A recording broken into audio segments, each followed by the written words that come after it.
SuperTalk Mississippi media production. Does that tree have you worried? Want to get it cut down before the next storm? You need to call Max Tree Service and Land Management for your free estimate. Don't wait till it's too late. Call us today at 601-695-1717 or check us out on Facebook. Max Tree Service. And now, Sports. Get ready, sports fans. It's time for Chasing Foul Balls on SuperTalk Pike County 93.5 and streaming worldwide on the SuperTalk Mississippi app and on your Amazon Alexa devices. Chasing Foul Balls, your weekly source for all the sports news and interviews important to Southwest Mississippi. Chasing Foul Balls is presented by First Bank. And now, here's your host, Robbie Hamilton. Well, good Friday morning, everybody. Welcome to Chasing Foul Balls right here on SuperTalk Pike County 93.5. Glad to have you along with us this morning. Our guest will be the Director of Bands at Southwest Mississippi Community College, Mr. Joe Raymond. Get to talk to him about the trip to the White House and a lot more that the band has got going on. And also joining us will be the head football coach at the Parklane Pioneers, Coach Ron Rushing. A new division this year, plus some new games that they have scheduled for out-of-state teams. So it'll be interesting to talk to Coach Rushing about all that. Before we get started this morning, Parklane girls win last night, 47-36 over Jackson Prep. That will move them to tomorrow's South State Finals and ensure them one more week of basketball in the for state finals next week. We'll talk to Ron Rushing. He can catch us up on all of that. Also out at Southwest this afternoon, baseball back on campus for the first time. A doubleheader starting, 2 o'clock this afternoon, a doubleheader. So. Yeah. So we get to catch up on baseball. Looks like the weather's going to finally act right a little bit. Be nice weather to go watch a baseball doubleheader out at Southwest this afternoon. Let's get started. Let's talk. With me this morning, the young gun back. How are you, Wes Dunry? Well, I feel I'm a little underdressed if I look across the way here. Look at them jeans hanging out from under them overalls this morning. I feel way underdressed. That's high cotton there. Yeah. I don't know what else to say there.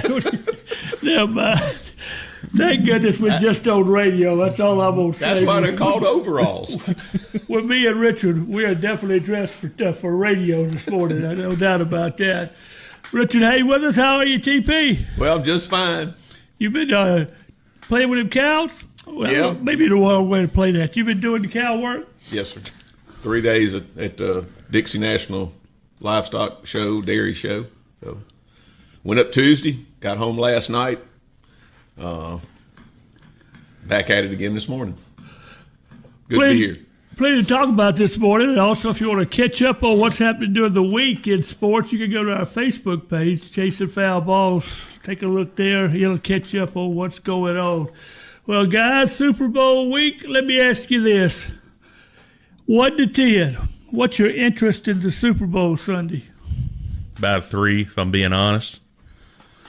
That's maybe high. What you got, Richard? 1 to 10. I'm a little high. I'm probably in the 5 or 6 range. I'm going to watch it, but well, that's me. I'm going to watch it because it's a Super Bowl. But maybe it's something to do with the last time these two teams played, the way it ended. So maybe it's the other side's this time. But I'll watch it because it's the Super Bowl. So both of y'all will watch the game. No, we'll have it on. Yeah. Seattle 4.5-point favorite. Who wins? I think you got to go with Seattle. I don't think with the uncertainty of Drake May and because the way he looked against Denver, and I know they were playing in a blizzard the second half, but the Legion of Doom defense too is legit, and if they become one-dimensional, I don't see. I think it's Seattle's title's turn. Yep. 4.5 points. Would that make a difference if you were betting it? No, it wouldn't. Not to me. Not with the defense. Like Richard said, that defense for Seattle is real. Especially if May can't throw the football down the field, it's just going to shorten it up, and it's going to be tough to run the ball on every play. But I probably, Robbie, would lay the points. Sure would. Now, the big question, are you going to watch Bad Bunny's halftime show? Nope. Richard? No, and you know what? Okay. I'm going to go fix a plate during halftime. I'll What be I'm eating going or to do. doing something. That's right. Y'all not don't watch the other halftime shows that are competing against it? Where's it at? Really, I don't know. The other ones are just different places. Well, Is it going to be on a different channel? Yeah, or, I mean, how you get to it? Kid Maybe Rock there's has his. maybe there'll be a college baseball game on or something. Basketball, anyway. yeah. I'm Well, sure most I'll need to people- make a phone call or something. I'll have something I need to do. Most people stay away from this Sunday doing anything else because of the Super Bowl, that's for sure. I haven't watched a halftime show in probably 5 or 6 years. Ever since they, when they got out of my genre of music or country music. I don't know. I'm not a watching. I don't know much about Bad Bunny, but obviously I don't care to know anything about Bad Bunny anyway. So I think I'm like Wes. I have 2 big jobs at halftime: fix food, go to the bathroom. I don't even know anything about Good Money, much less Bad Bunny. So Bad Bunny, I tell you what, the NFL just amazes me how they can come up with these people. I'd like to know who made this decision. It's all about wanting people to tune in. Well, he's an international. There's some people that are a fan of him that are going to watch just the halftime show. I don't know. Is it the international look at him? The NFL tried to be an international program. that's a lot of it, yes. I tell you, yeah, but don't get on my soapbox. We ain't got but an hour this morning. Question, Wes, I'm going to start with you. How important is USM baseball season for the entire USM athletic department? The way things have been going the last few years, it's really dead-gum important because we don't have a whole lot else to hang our hat on right now. But, baseball and Mississippi in general, but especially in Hattiesburg, will always be big. We're the 3 of us in this state are some of the few in the entire country that actually make money off of baseball. Everybody else loses it. So it'll always be dependent, not just for USM, but for everybody in this state. Richard, Mississippi State being good in baseball is blank for Mississippi State. A must. A must? Yeah. The whole program, it's like Wes said. I mean, it's when you talk about us in any generalization outside of Mississippi, most people are going to talk about baseball. We'll have our moments in the other sports, and maybe we're really good at some that we don't pay attention to, like tennis and golf and some of that. But when you talk about state, people want to say about baseball. And for the last several years, we haven't been there. I mean, ever since we won the national championship, I don't know, we've had barely a winning season. So, yes, with a new coach and the whole 9 yards, and our neighbors to the north and the south are really good, so it makes for good games between them. Yeah, it's baseball. Yes, it's a must. Last night, Hall of Fame voting came in. Drew Brees, the Saints quarterback, first ballot Hall of Famer. Surprised he made a first ballot? Not surprised. Very deserving, and I would say to every Saints fan listening, enjoy it, because this doesn't come around very often. We don't have many more, are we? Not in the near future, don't look like. What about you, Richard? Surprised he was first ballot and he got in as quick as he did? Not one bit, Robbie. I thought it would have been a shame if he didn't make a first ballot. What he did in his career, what he did for a city and a team to take us to the promised land at one time, and the consistency of excellence throughout his career. I mean, he led the league in passing percentage almost every year. And we know he wasn't he wasn't big, he didn't have a strong arm, but it's amazing how he got it done. So no, not surprised at all. The other quarterback everybody talking about, Mr. Shamliss at Ole Miss, the ruling comes down from the NCAA that he is not eligible for a 6th year. They'll go to court.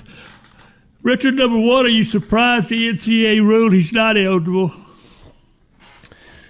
Well, Robbie, I have to say no, because here just lately they've been denying everybody. When I guess a year or so ago it was like, oh, yeah, if you file the forms and go through it, yeah, we'll let you play one more year. But all of a sudden here lately they've said no. So here we go, and it's already a mess, and I got a feeling it's going to get a lot uglier before it gets any better. What about you, Wes? Well, I think Richard's right. All of a sudden, the NCAA has decided they want to show that they have somewhat of a spine left, whatever's left there. And, this seems to be one that they're going to try to dig their heels in on. Now, how deep they dig them, I guess we'll see when we start going to court. But they're not willing to just give him this one. Well, Ole Miss put I would say a pretty terse statement out as soon as the ruling came out of their feelings about the whole thing and announcing that they'll let Chambliss do what he wants to do, which is go to court. Who will be the starting quarterback for Ole Miss this coming season? You mean if he doesn't get approved? Or just in general? Who is going to be the quarterback for Ole Miss when they start the season this year? Will it be Chambliss? Will it be Deuce Knight? Will it be somebody else? Well, as I understand it, and y'all might can correct me on this, as long as he's tied up in court, his eligibility is secured, which means he can compete. So he will. They'll find ways to stretch this out through the season, I'm sure, with filings and motions and everything else. So I believe he'll be playing regardless. If the judge rules in his favor, the injunction stands, and that just throws it further down the line. And he gets next year, he's going to be the starting quarterback at Ole Miss. And he's going to play that next year, and then he'll worry about the draft and all those things down the road. But he'll be the starting quarterback at Ole Miss, unless something very shockingly happens. 19% of the states do not have a shot clock in high school basketball. Mississippi is one of those 19%. Should Mississippi go to a shot clock in high school basketball, Reese? Easy now. Slip. Robbie, I don't know. I'm kind of indifferent on that. I mean, I don't really. I'm not one of those that feels we need to change just for change's sake. It's been rocking fine like we're doing it, so no need to change it. In my opinion, I guess is the way to answer that. Robbie, I guess I'm in the. I guess I got in the middle. I can see where the point of maybe wanting to have some speed or flow to the game, but just to speed it up, just so now you can't hold the ball and all that kind of stuff. Heck, I think that's part of the game. But from a fan standpoint, I'm sure people like to see them go up and down. Do you think that Mississippi will go to a shot clock? I think they eventually will. Yeah, I think that's safe to say. Eventually they'll get there. Final question. What is your favorite Super Bowl food? What you cooking? That's up to you. Well, I was going to say that. You cook it, I would call that my favorite. Yeah, if it's on the spread, it's pretty much my favorite. But it's hard to beat some good buffalo chicken dip. That just always seems to hit on the Super Bowl. Yeah, Miss Ruth usually puts together some wings and some chips and some different type of cheese dips. I like the jalapeno and the spicier it is. We'll have cookies. Always have ice cream. This is a hey answer once again. Here we go. Yeah, just keep it. He needs to just keep going if he's going to get the hey answer. And Justin would be on here telling us how to fix a plate and in what order. That's right. If Justin's there, that's the appetizer he just talked about. They'll get to the real meal at halftime. Look, if I go to your house and what you're eating, that's my favorite. If I go over to see Wes, whatever he's got, that's going to be my favorite. I ain't going to turn nothing down. Do you see what the survey said the favorite food for Mississippi for the Super Bowl? Any guess?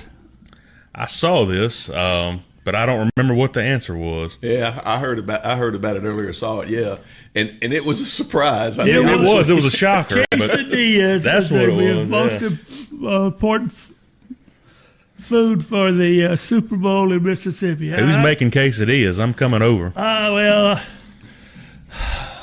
I like them catfish nuggets with you can dip in that hot sauce. Man. I'm glad I didn't ask this question to start with, because we'd have been the whole 20 minutes trying to figure out all the menu. Yeah, Richard would have wanted. How'd it do? We'll get started. Joe Raymond, Director of Bands at Southwest Mississippi Community College, will join us next, right here on Chasing Foul Ball.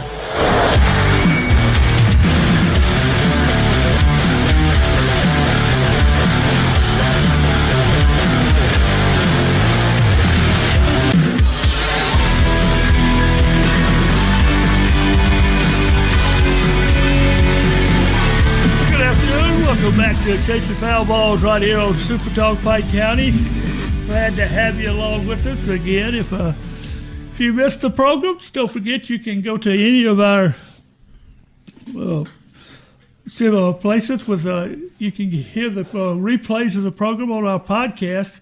You can go to Spotify, you can go to Amazon, or you can go to Apple and listen to the replays of any of our previous programs. And you can go there and hear the replay of this program about 30 minutes or so after it's over with. So I hope you will do that and join us and listen back to Chasing Foul Balls. Joining us this morning, glad to have him with us, the Director of Bands for Southwest Mississippi Community College, Mr. Joe Raymond. How are you, sir? Hey, I'm doing great this morning. How are you guys? Oh, man, we hanging in there. If I'd have told you about 8 months ago when school started you were going to have the kind of year that you've had for the Southwest Band, what would you have said? Oh, that's completely unexpected.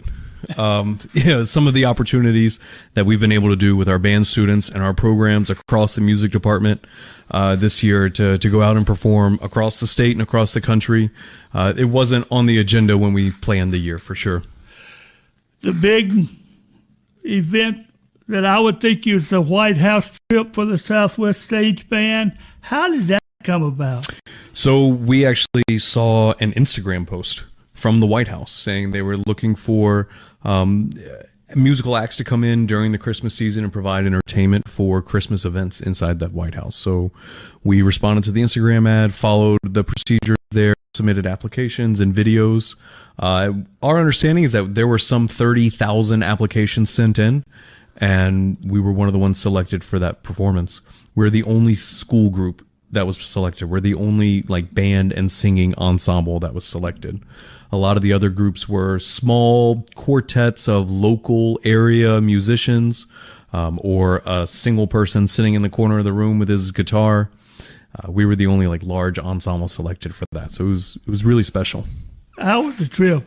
How did it go about? How did you go about getting there? Explain the trip to us. So we flew up early on a Tuesday morning. Flew up early on a Tuesday morning. Our students met at Southwest and got on the bus at 2 a.m. and made our way to the airport in New Orleans, right? So we get there early on Tuesday. We spent Tuesday doing a little bit of rehearsal and then let the students go out and visit the Smithsonian and visit some monuments right there in the National Mall. Wednesday was all White House. We got there Wednesday morning into the White House. They did all of our security checks, put us through the Secret Service investigation, or they did background checks, everything before, but Secret Service inspection of our equipment and our instruments. We had to open up all of our horns and show them that my trumpet is just a trumpet and has nothing secret inside of it. And then we went in to the White House itself. Walking up to the front of the building was incredible. That experience. And as we're standing there, there were 2 soldiers who passed away overseas that were arriving back stateside that same day. So as we're standing in line waiting for Secret Service, Marine One comes and lands on the front lawn. Right, the president comes out, gets on Marine One, and takes off to go to that service. So we got to experience all of that also, which was really cool. Mr. Joe, this is Richard Hay. I guess my question is, you start preparing for the Christmas program in September, August, whenever all the students get here and you put them together. Your performance at the White House, was it as groups came in and one group sat down and listened to y'all, or was it constantly people passing through visiting the White House? And then how did you select, obviously Christmas time, you're going to do Christmas songs. So what was the selection process out of the stage band show? I'm sure you said, okay, we know these, we're going to take these because we can play these real good. There was only one song that was shared between the programs. Really? Those students, keep in context, right? Those students worked up an hour and 15 minutes of music for the Christmas program, and then throughout the semester worked up another 3 hours of music for the White House set. Wow. Right. And we had those pieces all arranged just for the ensembles, and they were built with musical ensemble, playing, and soloist singer. So my instrumentalists were playing 20 songs. The vocalists were all responsible for 4 or 5 each. And we kind of mix and match those groups, so not everybody was playing all the time, right? But it was a lot of content Well, so the audiences were, like I said, is it just, did a group come in and sit down and play, or was it constantly like? It was a lot of movement. So we were set up in the East Room of the White House, and when you do like a White House tour, that's the first room that you walk into. That's the receiving area, and there were big Christmas trees and a great big photo area in there, and we were kind of set off on the side playing.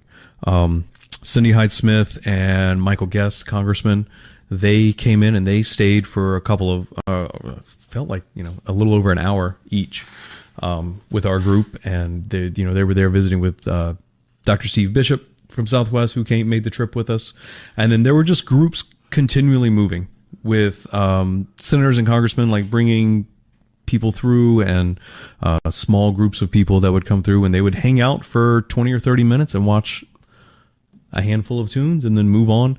And the way that the White House, that area is set up, like where we are playing, we're filling the halls of the building. So no matter where you are, it's the Southwest Stage Band that's coming through the building. It was incredible. I guess the other side of that coin is, having taken youth groups to Washington, the logistics of doing anything outside of it. Did that plan ahead? Did you say, okay, on this day when we've got this day to go, we're going to the Smithsonian, we're going to the Washington Monument, Arlington? What was that plan like, and what did you get to? Yeah, so we didn't schedule anything else on Wednesday, that performance day. I didn't know what the timing would look like getting into the White House or getting out of the White House, so we just blocked off 24 hours of nothing else for this. Like I said, we flew in early on Tuesday morning, and we flew out as late as we could on Thursday. So we maximized that time on both sides. When they arrived, we did group reservations for the Holocaust Museum. We got to go through the Natural Science Museum, American History. We took them through a tour of the monuments at night. And they had some free time that Thursday morning to kind of move around the National Mall as they wanted to. They're young adults. They're responsible. They were incredibly well behaved and respectful across the entire trip. So we just kind of gave them open rein and said we are meeting back at the History Museum at 5:00 to go to the airport. Be on that bus. If not, walk back to Summit. It's a really expensive Uber ride. The second part, kind of what unexpected, was the UCA college competition down in Orlando. Explain to us what that's all about. So UCA College National Championships for cheerleading, that is well established. That's what you see pop up on ESPN in April. It'll be there in a few months, right? That's all. Our cheerleaders have done that for years, have competed in that. And probably 3 or 4 years ago, they started this new division of competition for school spirit, is essentially what it is, right? And it's called Game Day Live. And the idea is, what can you bring that the atmosphere and environment you foster on your campus on a college game day, can you bring that to a performance setting and showcase that in a quick 3 to 5 minute performance? So Game Day Live division is our cheerleaders, our band, our dancers, color guard, percussion, all of those things working together. And we integrate within each other and create a program. Think about a halftime marching band show, but squeezed down to 5 minutes with cheerleaders flying in the air in the background, right? And it's been great for us. So we competed last year in that division, again in this year, and this year was the inaugural college pep band championships. So national championship competition for pep bands. And we competed in that this year also. So that was just band only. Second in both? Second in both. Wow. Yeah. And it was really great. The students have a great time. We performed that show this past week at the Southwest basketball game. I thought that was a tremendous performance y'all did, by the way. Yeah. Like showcasing what our students can do and what they're capable of, and teaching them, for me, it's important because we showcase how to communicate with other groups around us. So often we get so focused on our own lane of traffic that we don't learn how to talk to the people next to us, and we don't learn how to work and integrate our programs together. And we've really grown a lot in the last 2 years working closely with the cheerleading program. Coming up in the spring will be the stage band show. What will we see this year?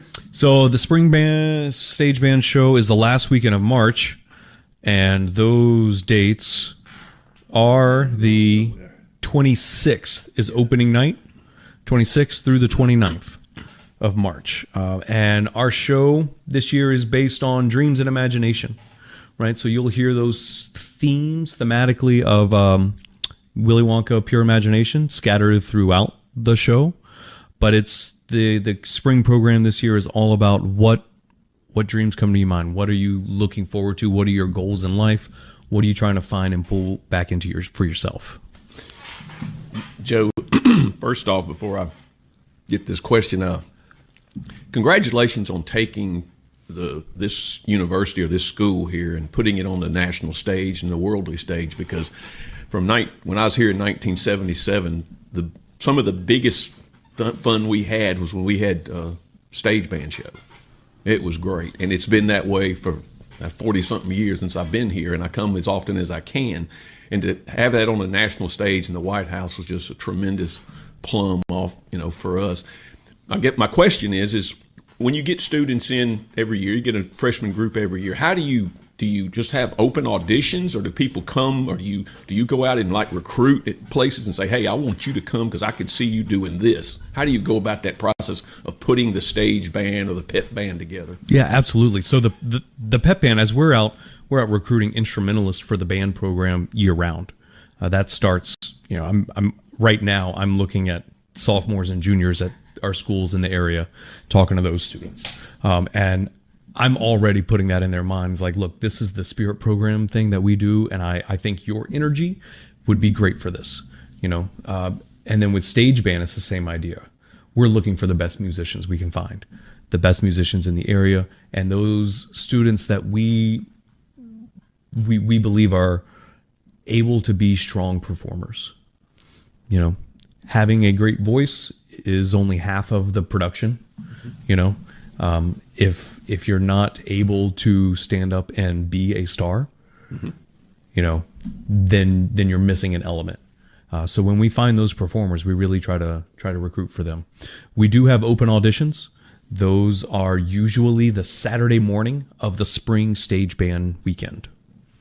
So we'll do the show Friday night, and on Saturday morning, everybody's up here at 8 a.m. and we do auditions that morning, and then back in to perform the show again that night. You also took part of the band to the New Orleans Pelicans game to play the national anthem, right? Yes, sir. So that was in November.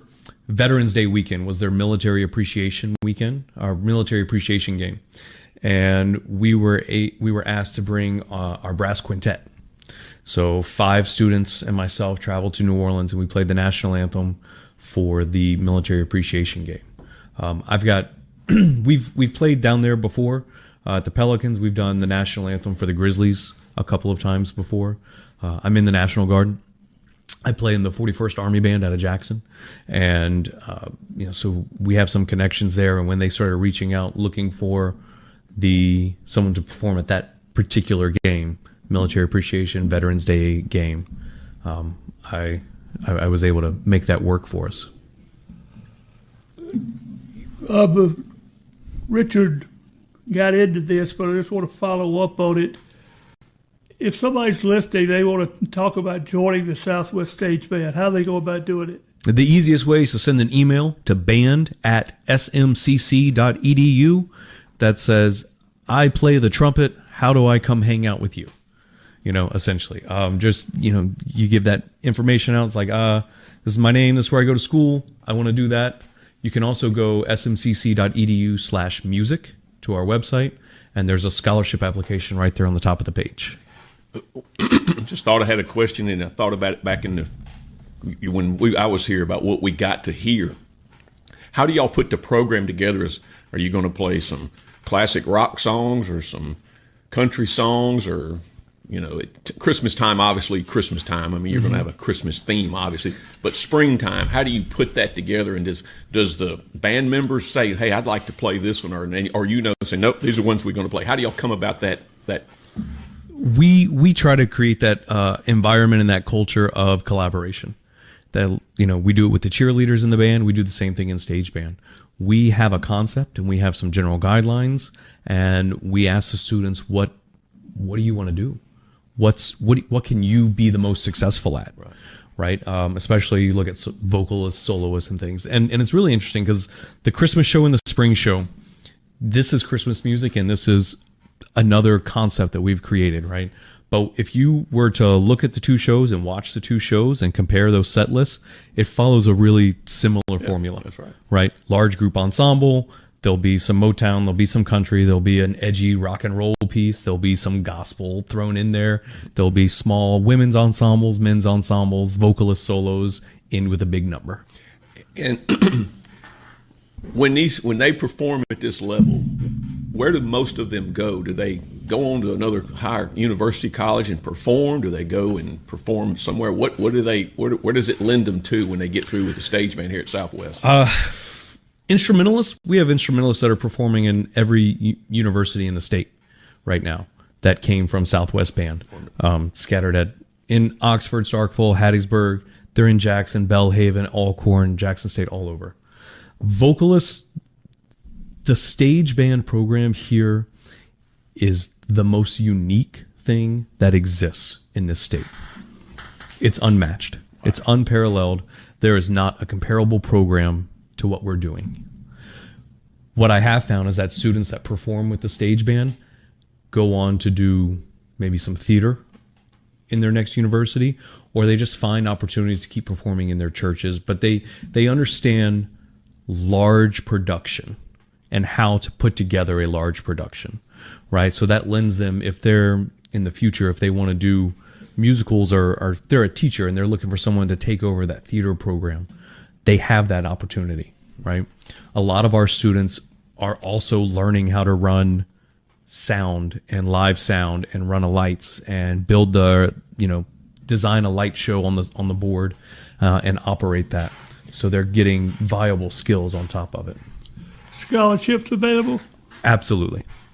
Our instrumentalists all have full tuition scholarships. Most of our vocalists are doubled.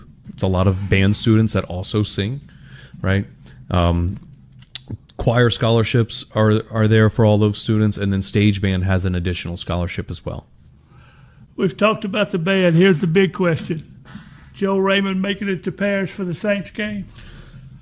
My wife and I have had that conversation, right? And we had that conversation real quick too, because that game is right now scheduled for October 25th, that last weekend of October, rumored against the Browns, right? And traditionally that has been Southwest homecoming weekend, but our homecoming next year is supposed to be earlier in the year, so that weekend's wide open. As long as there's not a Thursday night home game at Southwest, we're going to make that Paris trip happen. I'm all for it. Big Saints fan, huh? Yes, sir. Okay, man. Yes, sir. Delta State, I meant to ask you. Delta State? You had $2 played the band at Delta State. Oh, yeah. Yeah, that was a great time. That's where I did my undergraduate studies. I was just recently, this past year, I received an award from the Alumni Association there of 40 under 40 successful alumni. It's mostly because the students here are wonderful. The Southwest students put themselves out there to go to DC and do these great things. And the recognition from Delta State for that was great. Thanks for joining us this morning and catching us up on the band. Great to hear what's going on at Southwest with the band. Yes, sir. Thank you guys so much for having me. I appreciate it. We'll come back. We'll talk to Rod Rushing, head coach at Parklane, right after this.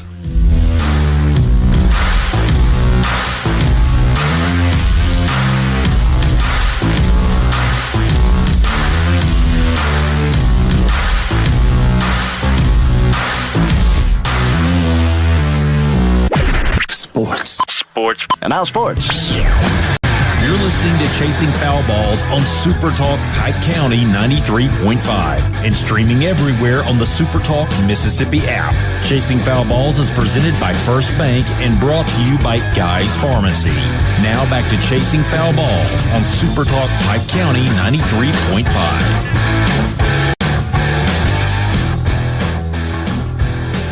So welcome back, Chasing Foul Balls on this Friday morning. Thanks to Joe Raymond, the director of band for Southwest Community College. It's amazing what that band has been able to do in 8 months this year, and it's great for the folks in our area to get a chance to hear what's going on. Joining us on the phone, the head football coach of the Parklane Pioneers, Coach Ron Rushing. How are you, Coach? How you doing, gentlemen? Doing good. Good. Tell me about the ball games last night before we get to football. About the basketball last night, 47-36 win for the Lady Pioneers over the Jackson Prep Lady Patriots. Yeah, it was a great game. Started off, got behind, fought back, tied it at the end of the third, and then just dominated in the fourth period.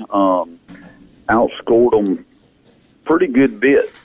But great effort by our girls, played really well, kept their composure, and made some big plays at the end of the game. Anytime you beat Jackson Prep, it's a good day.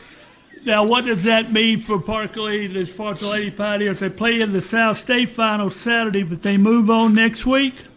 They'll move on to there's different divisions, so they'll move to the Division I 4A bracket. It'll be us, Simpson, and I want to say Pillow and East Rankin. So the 4 Jackson schools, I believe, are going to be in the Division II bracket. MRA and Prep, I know. You'll hate to hear that, I'm sure. Yep. Kind of, they had it set up, and they didn't make the top bracket. It's kind of amazing. 5A's tough, especially in other sports and basketball, and I think that just shows the competitiveness in 5A. Before we get into changing the divisions and all, what about your signing days this week? You had a bunch of folks move on to play college football. Well, he had a great day. Kyle graduated at Christmas, and he's at Mississippi State already. And then Aracus Baskin signed with Colin. Telvin Jefferson and Austin Davison signed with Gulf Coast. We've got another one that's trying to decide, narrow his choices down. So we're going to wind up with 5 kids going on to play college football off the team. I think that's just it's a great day for our program and our school.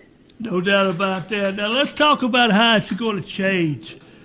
Next year, you're going from 5 divisions back to the old-fashioned, what was in 2013, to 3 divisions. How's that going to take place? Well, they actually changed it again, so I believe it's going to be 4 divisions. There is 3 divisions of 11-man football. So they took the top 14 teams for 4A, and they took the 6 that were in 4A this year and moved them down to 3A, which was Silliman, Brookhaven, Cathedral, Park Place, and it was one other school. So it's basically the top 14 teams, and there's going to be 2 championships at Division I, Division II. What will your division look like? Well, they changed up the districts in 4A. So our district next year, they put the 4 Jackson schools back in the same district, and then our district will be East Rankin, Simpson, Copiah, Oak Forest, and Parklane. Be a 5-team district. There's 3 districts in the state, 5 in the north, the 4 Jackson schools, and 5 in the south. Coach Wes Nunnery here. And all this change, I mean, it seems like the MAIS is just kind of chasing its tail. I know you probably can't say that, but I can. This current version of what we're going into, in your opinion, do we have it right, or is there still some room for improvement? I think they're getting closer to it. At least they got the courage to change it. Usually it's a 2-year cycle, and they don't change anything. But after this past year, they said, we need to make some changes. So at least they're looking at it and trying to make some adjustments to it to justify everything. So I don't hate it, but always, improvement. Everybody's got their different ideas, but I think they're getting closer to it. Coach Rutchin, this is Richard Hay. I guess when I hear about every year comes around, I go, hey, what's the MAS going to do this year? Where are you going to be? Who are you going to play? And I know coaches, they like familiarity. You know, they want to know who their opponents are because y'all build a bank. You might not say it, but you keep records of who you play, what you do, because certain coaches have certain philosophies. How hard is it when you look up every year, you got to say, well, there's 4 teams in our district we didn't play last year. You know, how hard is that to put together the information? I know today with technology, you probably download it off the computer, but to put that together as a coaching staff and then translate it to your team. Yeah, it's a lot easier now than what it used to be, you know, with Huddle and the different technology that you have. But we keep a file cabinet. Every time we make a game plan, we put it on file so we can kind of go back. If a coach does move from one school to the next school, sometimes you go look at the old school and look at different things. But it does, it gets challenging sometimes, especially when you haven't seen the team play in 2 or 3 years. But it's not quite as bad as it used to be. You will have 2 division champions or state champions from each division. Is that the way it'll work again this year? So in 4A next year, you'll have the top 4 PowerPoints to be Division I. The next 8 will be Division II. Since they moved 6 teams down to 3A, there's 23 teams in that division now, and they're going to do 2 divisions, a Division I, Division II. In 2A, there's only going to be 1 division. So what they're trying to work to is just 1 champion in each division. Since they moved 6 down to 3A and added a lot of teams, they kept it as 2 divisions. So in the future, I think you're just going to see state champions for each class and not the divisions. I think that's what they're working to eliminate. Rod Rushing, as football coach, has been very busy getting the schedule for next year, or I could say this year, put together. You've added 3 out-of-state teams to their schedule. Talk about those.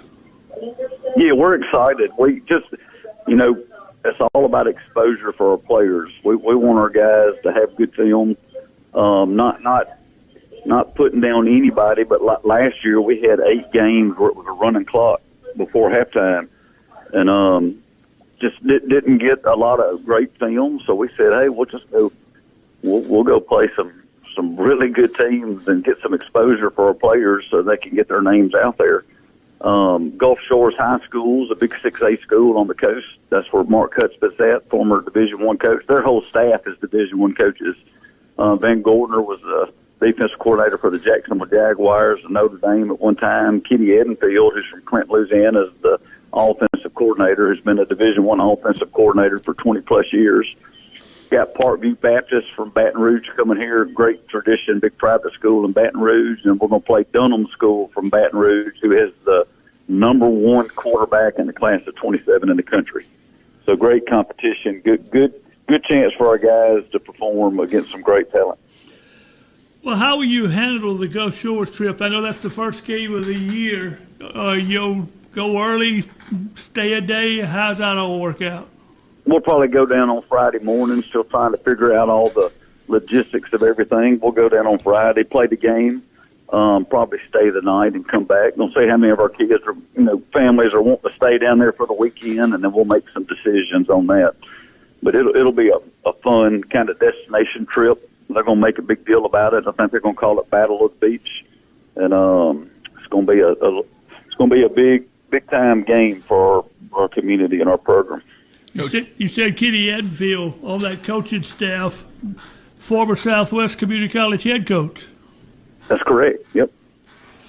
So on the other 2 games, the 2 Baton Rouge teams, you have them split, I understand. You'll play 1 at home and 1 away.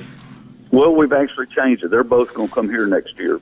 So we'll play Parkview Baptist on September the 4th here, and we'll play Dunham School on October the 2nd at home. So they'll both come here next year. Well, that'll be great. Coach Rush, this is Richard. Hey, talking about that scheduling, when you're trying to put this together and you look out there and say, is it a mutual? Obviously, the Gulf Shores one with the connections back this way, but how do you put that together? You just pick up the phone and say, hey, this is a really good team in Louisiana. This is a really good team in Alabama. Let's call them, see if they want to play. Is that how it goes, or what's the process? That's exactly how it goes. Of course, we know Coach Hutch, but our staffs are really good friends. Coach Anderson here is good friends with him. We've actually gone down there and clinic with them a few times over the last few years, and they needed a week 0 for them, which is week 1 for us, and we kind of put it together. And then the other two, we just try to find some good programs. We knew about the quarterback at Dunham School. They've made it to the Superdome in Louisiana 4 out of the last 5 years, and just really wanted to, we got some really good players and wanted to get some really good film on them so college coaches can come in and evaluate them. Well, you will play your division opponents, Cathedral, Oak Forest, and Sullivan. Do you know yet which of the other MAIS opponents you'll have on your schedule? So the districts are different. So it'll be East Rankin, Simpson, Copiah, and Oak Forest as our 4 district games. We've got the 3 out-of-state games, so that's 7 games. We'll always play MRA and Prep. That's 9. So we're just, they're doing the scheduling now. I think there's a scheduling meeting on February the 17th to finalize the schedules, and really only picking up 1 game right now. Ought to be an interesting year for the Parklane Pioneers, to say the least. We've come a long way in 5 years. We've gotten a lot better and kind of moved to the top tier. If we're ever going to beat the Jackson schools, we've just got to get in it every week and go play some really good teams. That's our goal. We want to be the best team in the state, the MIS. So we're challenging our kids, really trying to push them out of the district schedule. So when we go play those teams, we're used to playing at that level. And just really proud of where we're at right now. I think next year, I've been telling everybody, it could be one of the best teams Parklane's ever had. Whoa. Athletically fast, skill. We're going to be really deep, and I'm just excited about where we're at right now. When you look at this, how many are you going to have players on the team next year? We're at about 43 right now, 10th grade up, which is a good number for us, anywhere from 35 to 45. Returned 7 starters on defense, all of our back-end guys. Just really, really excited. A lot of buzz right now. Kids are really excited about next year.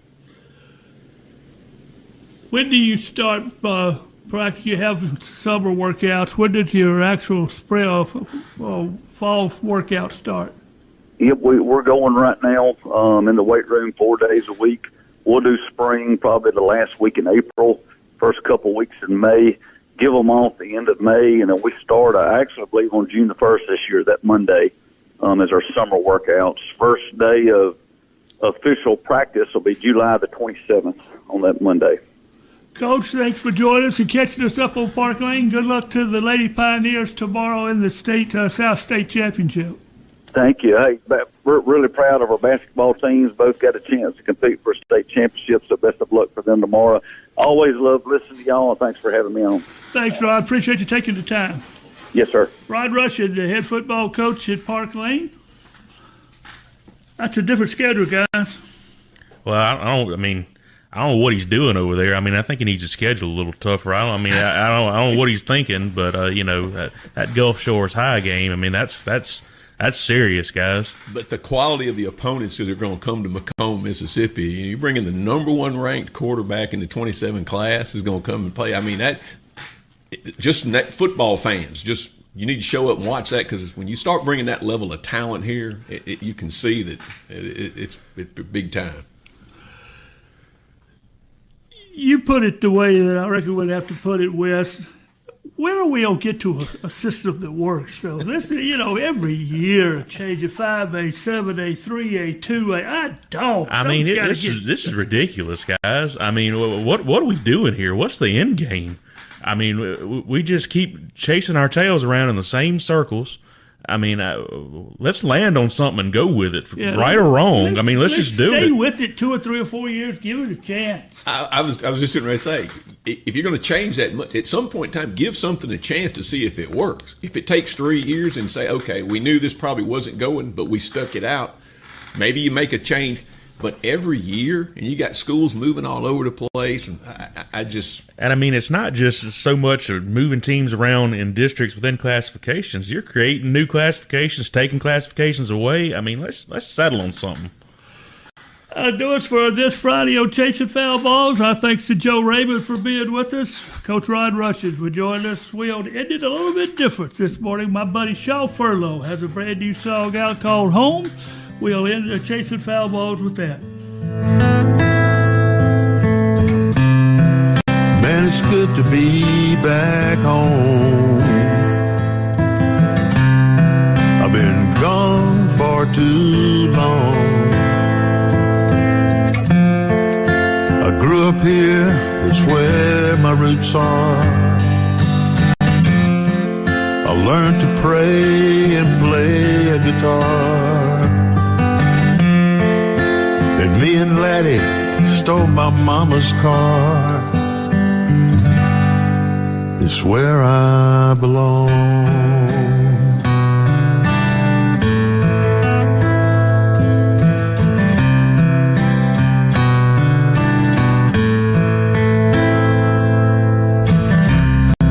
Man, it's good to be back home. I've been gone far too long. I first heard Lou Rawls at the Dot record shop, and Sam Cooke, and of course the Four Tops. My mama would have died had she known where I had gone, but it's where I belong.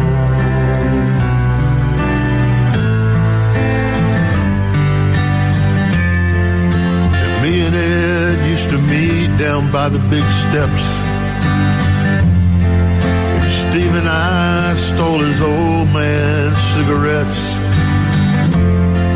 And me and Carl and Russell, we made three. We burned up the summer nights, and now it's just me, but it's where I belong.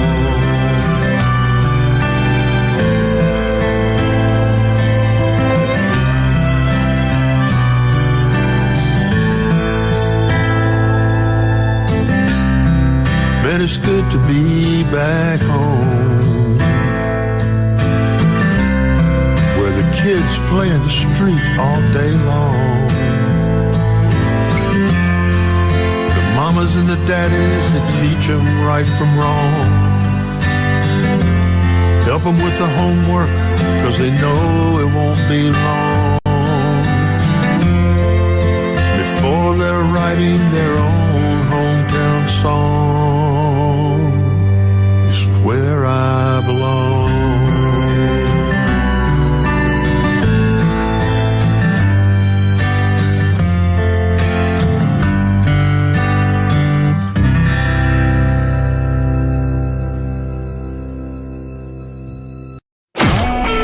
A SuperTalk Mississippi media production.